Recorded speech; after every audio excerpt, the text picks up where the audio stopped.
राधे राधे दोस्तों। आप सभी लोग जानते हैं कि नौ तपा शुरू होने वाले हैं। और दोस्तों इस बार नौ तपा कब से शुरू हो रहे हैं और कब तक चलने वाले हैं, और नौ तपा में हमें क्या करना चाहिए, हमें क्या नहीं करना चाहिए, ये सारी जानकारी हम आपको इस वीडियो में यहाँ पर देने वाले हैं। देखो, नौ तपा 9 दिन होते हैं और नौ तपा 9 दिनों में क्या होता है कि गर्मी जो है वो बहुत ज़्यादा मात्रा में पड़ती है। सूर्य की जो तपन रहती है वो साल में सबसे ज़्यादा इन्हीं 9 दिनों में यहाँ पर रहती है, ठीक है। क्योंकि दोस्तों ये जो अवधि होती है ये हर साल सूर्य के रोहिणी नक्षत्र में प्रवेश करने पर शुरू होती है, ठीक है। और सनातन धर्म के अनुसार ये समय गर्मी और सूर्य की प्रचंड तपिश के लिए प्रसिद्ध होता है। जैसे कि सूर्य मृगशिरा नक्षत्र में आता है तो नौ तपा समाप्त हो जाता है। और इन 9 दिनों में हमें क्या करना चाहिए, क्या नहीं करना चाहिए, और इस साल नौ तपा कब है, ये सारी जानकारी अब हम जानना शुरू करते हैं। देखो, इस बार जो नौ तपा शुरू हो रहे हैं ये 25 मई से शुरू हो रहे हैं। 25 मई 2025 से नौ तपा शुरू हो जाएंगे, मतलब पहला दिन 25 मई 2025 का है। और ये पूरे नौ तपा जो है पूरे 9 दिनों तक चलेंगे, जो कि 2 जून 2025 तक चलने वाले हैं। तो 25 मई से लेकर 2 जून तक जो है नौ तपा चलने वाले हैं। और इन 9 दिनों में जो है भीषण गर्मी लगने वाली है और नौ तपा की जो गर्मी रहती है वो लगने वाली है, ठीक है। अब इन 9 दिनों में आपको क्या करना चाहिए, क्या नहीं करना चाहिए, अब हम ये जान लेते हैं। देखो, नौ तपा में सबसे पहले हम जानते हैं कि आपको क्या करना चाहिए और उसके बाद में हम जानेंगे आपको क्या नहीं करना चाहिए।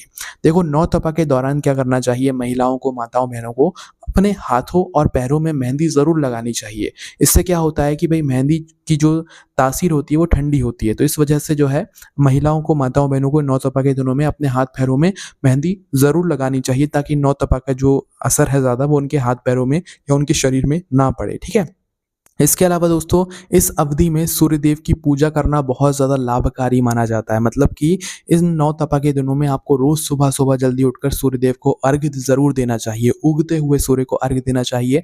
आप भले साल भर कभी ना अर्घ्य देते हो, पर अगर कोशिश करें तो इन नौ तपा के 9 दिनों में अगर आप सूर्यदेव को अर्घ्य देते हैं तो भई एक बहुत ही अच्छी बात मानी जाती है और ये आपके लिए बहुत ज़्यादा लाभकारी होता है। सूर्यदेव का यहाँ पर आशीर्वाद भी प्राप्त होता है। और दोस्तों नौ तपा के दिनों में आपको सूती वस्त्र धारण करने चाहिए। आपको टाइट वस्त्र या जो गर्मी वाले वस्त्र रहते हैं उनको नहीं पहनना चाहिए। सूती वस्त्र जो होते हैं वही पहनना चाहिए नौ तपा के दिनों में विशेष रूप से, ठीक है।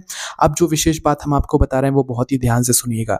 देखिए, नौ तपा के दिनों में आपको पेड़ पौधे ज़रूर लगाने चाहिए और उनको सींचना चाहिए। और जो पहले से पेड़ पौधे लगे हुए हैं ना, उनमें पानी ज़रूर देना चाहिए। इससे आपको पुण्य फल की प्राप्ति होती है। भले कोई पेड़ पौधे आपके ना हो, भले वो रोड पे लगे हो, भले वो कहीं पर लगे हों, पर आप अगर उनमें पानी दे रहे हो तो आप बहुत बड़ा पुण्य कर रहे हो इन नौ तपा के 9 दिनों में। अगर आपको नौ तपा के 9 दिनों में सबसे बड़ा पुण्य अगर करना है तो पेड़ों में पानी दीजिए और पौधों में पानी दीजिए। भले वे आपके हों चाहे ना हो, कहीं बाहर लगे हों, आप उनमें पानी दीजिए और उनको सींचिए, ठीक है। और नए जो पौधे रहते हैं वो भी ज़रूर लगाइए। इसके अलावा दोस्तों स्कंद पुराण के अनुसार नौ तपा के दिनों में गरीब और ज़रूरतमंदों को ऐसी चीज़ों का दान ज़रूर करना चाहिए जो उनके लिए उपयोगी हो, अर्थात जो गर्मी में उन्हें राहत दे सके। अब वो कौन-कौन सी चीज़ें हो सकती हैं वो भी सुन लीजिए।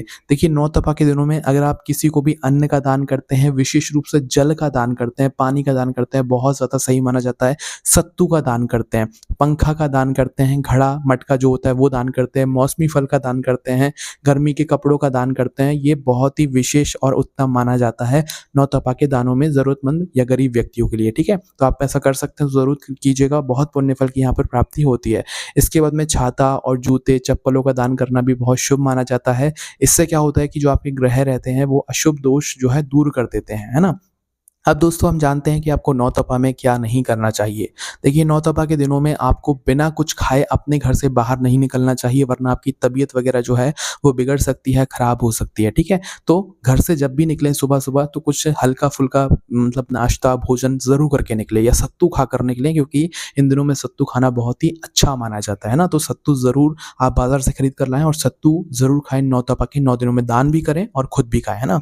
इसके अलावा दोस्तों तली भुनी जो चीज़ें रहती हैं, मसालेदार जो चीज़ें रहती हैं, आप थोड़ा कम कर दीजिएगा नौ तपा के 9 दिनों में, अगर आपको स्वस्थ रहना है, ठीक है। तो तली भुनी और मसालेदार चीज़ें आपको नहीं लेनी है नौ तपा के 9 दिनों में। इसके अलावा दोस्तों नौ तपा के दिनों में आपको बासी भोजन का भी सेवन नहीं करना चाहिए। और दिनों में भले आप करते हो, पर कोशिश कीजिएगा कि आप बासी भोजन का सेवन नौ तपा के दिनों में ना करें। तो दोस्तों हमने आपको सारी जानकारी दे दी है, नौ तपा कब से शुरू हैं, कब तक समाप्त हो जाएँगे, क्या करना चाहिए, क्या नहीं करना चाहिए। पर अगर अभी भी आपके मन में कोई प्रश्न है तो उसे हमसे कमेंट करके पूछ सकते हैं। आपको कमेंट में राधे राधे ज़रूर लिखना है। आप सभी लोगों को वापस से राधे राधे।